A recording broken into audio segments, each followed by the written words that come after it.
আপা, আমার ঠকায় লাভ নাই। আমার মা খুব অসুস্থ, এই জন্য আমি রিক্সা চালাই। আজব কথা, তোর মা অসুস্থ না কি সেটা আমার তো দেখার বিষয় না। তোর মা অসুস্থ থাক না পঙ্গু হয়ে রাস্তায় পড়ে থাক, তাদের আমি কি করব? যা এখান থেকে সর। আপা, দয়া করে মাকে নিয়ে কিছু বলবেন না। ছোট লোকের বাচ্চার কথা শুনছো মা?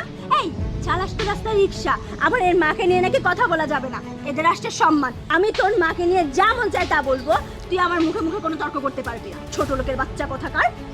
আপা, আপনি আমার থাপ্পড় দিচ্ছেন, এতে আমার কোনো দুঃখ নাই, কিন্তু আপা আমার ন্যায্য ভাড়াটা আমাকে দেন।